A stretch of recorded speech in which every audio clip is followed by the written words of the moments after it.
જમ્મુ કાશ્મીરમાં 26 બેઠકો પર બીજા તબક્કાનું મતદાન શરૂ 239 ઉમેદવારો ચૂંટણી મેદાને ઉતર્યા। જમ્મુ કાશ્મીર વિધાનસભા ચૂંટણીમાં બીજા તબક્કાના મતદાન માટે 26 બેઠકો માટે 239 ઉમેદવારો મેદાને ઉતર્યા છે, જેમાં ઘણા દિગ્ગજો પણ ચૂંટણી લડી રહ્યા છે। બીજા તબક્કામાં મુખ્ય ઉમેદવારો તરીકે નેશનલ કોન્ફરન્સના ઉપાધ્યક્ષ અને પૂર્વ મુખ્યમંત્રી ઉમર અબ્દુલ્લા, જેકેપીસીસી પ્રમુખ તારિક હમીદ કારા અને ભાજપ જમ્મુ કાશ્મીરના વડા રવિન્દર રૈના ચૂંટણી મેદાને છે।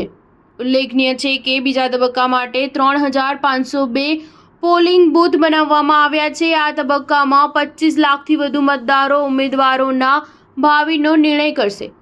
જમ્મુ વિભાગના 3 જિલ્લા અને કાશ્મીર ખીણના 3 જિલ્લામાં બીજા તબક્કાનું મતદાન ચાલી રહ્યું છે। આ દરમિયાન વડાપ્રધાન નરેન્દ્ર મોદીએ ટ્વીટ કરીને કહ્યું કે જમ્મુ કાશ્મીરમાં વિધાનસભા ચૂંટણી માટે આજે બીજા તબક્કાનું મતદાન છે। હું તમામ મતદારોને અપીલ કરું છું કે તેઓ પોતાનો મત આપે અને લોકશાહીને મજબૂત કરાવવામાં મહત્વની ભૂમિકા ભજવે। આ અવસરે હું સૌપ્રથમ વખત મતદાન કરવા જઈ રહેલા તમામ યુવાનોને અભિનંદન આપું છું। સ્ટાર ન્યૂઝ 7 હંમેશા સચ્ચાઈની સાથે।